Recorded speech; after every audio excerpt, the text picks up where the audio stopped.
हजुरलाई कसरी सजिलो लाग्छ यो मिलाउनु होला आफै साइडमा साइड हुन्छ यो खुट्टा सोध्नु यो तल राख्नु त्यो चाहिँ भयो त यो खोल्नु त टोपी लाउनु पर्यो टोपी लगाउनु चस्मा लगाएर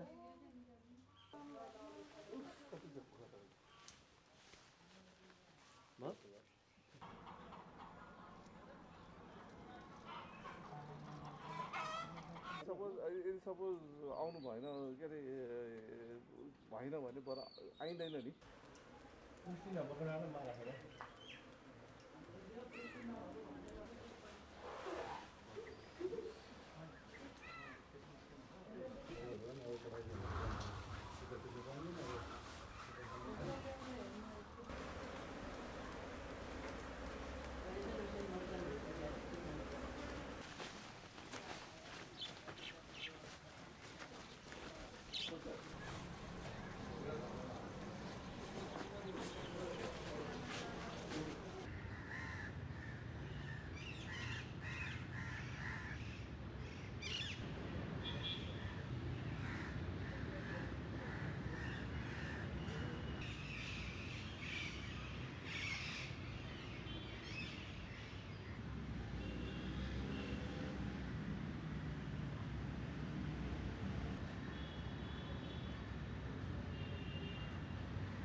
यहाँ यो अवस्थामा आइपुग्दाखेरि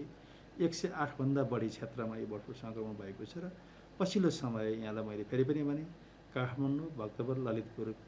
र काभ्रे करिब करिब 60-65वटा स्थानमा त काठमाडौँ, भक्तपुर, ललितपुर, काभ्रेमा मात्रै काग आएको थियो अथवा काग यहाँ बिचमा मरेको थियो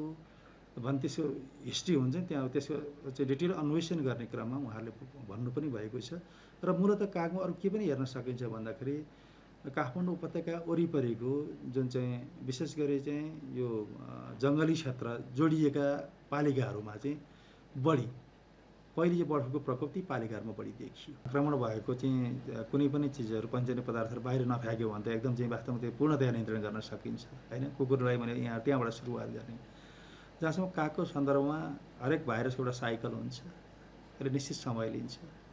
काग पनि सङ्क्रमणबाट मर्छ। मैले अघि भने बिचरा कागको दोष भन्दा नि उसले भाइरस बोकिराखेको हुन्छ